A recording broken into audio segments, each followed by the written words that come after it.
Gràcies, alcalde. Bona nit a tothom. En un moment on les diverses institucions han fet una aposta per feminitzar els espais masculinitzats i en el que es fan passes per reduir desigualtats i lluitar per la justícia i la igualtat, des del món municipal no podem girar l'esquena. És responsabilitat dels ajuntaments utilitzar les nostres competències per cooperar a favor d'una igualtat més gran. En aquesta línia, la Carta Europea per la Igualtat de Dones i Homes en la vida local, en el seu article 11è, diu que el govern signatari reconeix el dret a la igualtat de dones i homes en tots els aspectes de l'ocupació, incloses l'organització del treball i les condicions laborals.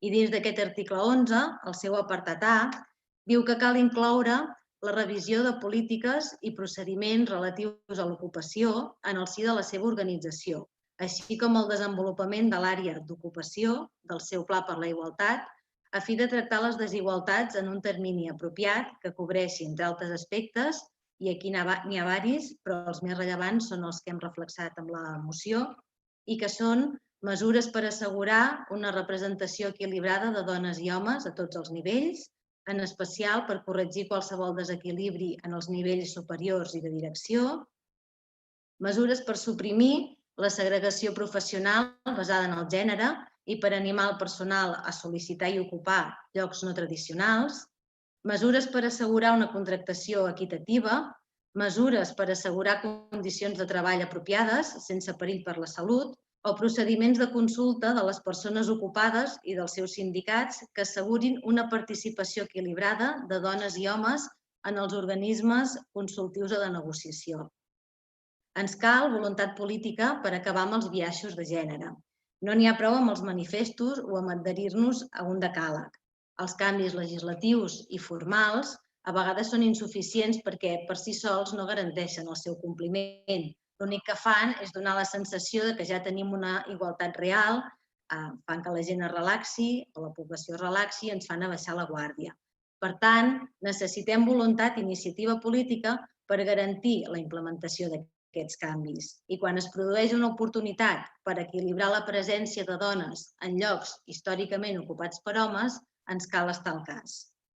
A partir de l'1 de gener del 2020 s'ha d'aplicar la modificació de la Llei Catalana de Policies Locals, que obliga les administracions a reservar entre el 25 i el 40% de places a dones en els processos selectius, sempre que no hi hagi una presència de funcionàries igual o superior al 33%.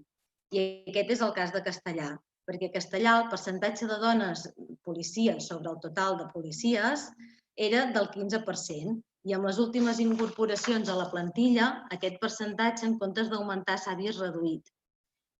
Si a més parlem del percentatge de comandaments, la realitat encara és més decebedora, ja que no n'hi ha cap que sigui una dona. Tots coneixem les peticions de la plantilla de Castellar. Segons ells, calen més efectius per poder organitzar torns adequadament. També sabem que la mitjana d'edat de la policia del nostre municipi és d'una mica més de 50 anys. Els propers mesos es produiran jubilacions i si la convocatòria de places per cobrir-les es fa de manera fraccionada, correm el perill de no poder aplicar la nova modificació de la Llei Catalana de Policies Locals perquè aquesta norma és d'obligat compliment, però només per convocatòries de 3 places o més. Per aquests motius, i per avançar en la igualtat de gènere i feminitzar espais masculinitzats, creiem necessaris adoptar els següents acords. Primer, emprendre les accions necessàries per augmentar significativament el nombre d'agents dones a la policia local. I segon, aplicar els criteris de creació de la borsa d'interinatge, la disposició addicional 8ª de la Llei 16/91, segons la modificació que va introduir la Llei 5/2020 de 29 d'abril de mesures fiscals, financeres, administratives i del sector públic i de creació de l'impost sobre les instal·lacions que incideixen en el medi ambient, tot això pel que fa referència al número de places reservat a dones.